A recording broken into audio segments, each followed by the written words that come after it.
Congratulations, Mr. Antonio. Thank you.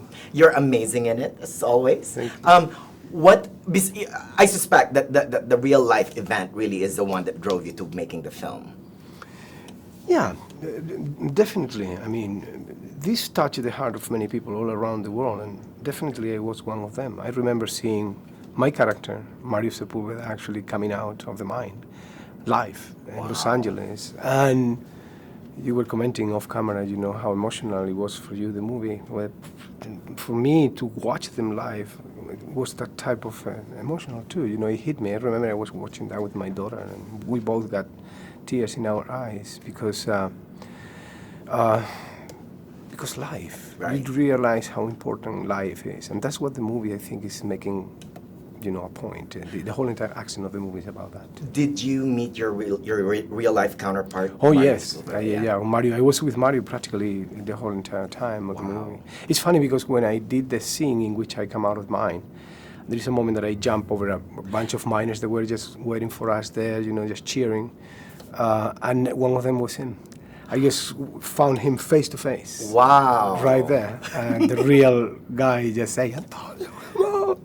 And really, you're a reluctant hero, right? I mean, you weren't really meant to be the hero down there in the mines.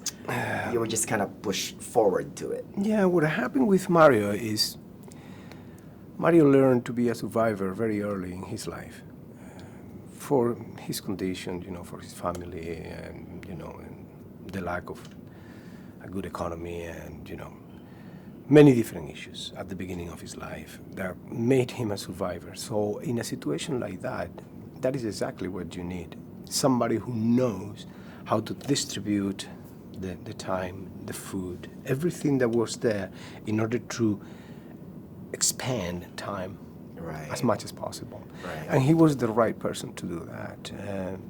Of course, then there were many different problems. I thought there were two problems. One of them was the survival. That's the one that we all know. That was, you know, we all know that they came alive. But there was another problem. And the other problem was once they realized down there that they were becoming celebrities, that they were becoming actually very famous, that the Pope was sending telegrams, or Obama was sending telegrams, that actually produced an impact in the group, very interesting, because they were very united until that point. But when that thing came in, it divided the group a little bit. That was probably the most dramatic moment for them. Yeah. Well, and also Mario's positivity. I mean, that's really what you need in times like that. I mean, he's very optimistic about everything. Definitely. Right? Yeah. And was he a character in real life? Like, you know, he was all happy and joyful and... He's a guy who can be very, very happy, and 3 minutes after he's just crying. He's diagnosed bipolar. Wow. I can talk about that because he does it. Right. You know, in his you know, speeches that he's been doing all around the world, and so you know, he got these up and downs, probably accentuated by those moments there in the mine, and at some point that thing just went against him a little bit. You know, there is a moment in which he received actually an offer to write a book when they were for an undisclosed sum, and he take it.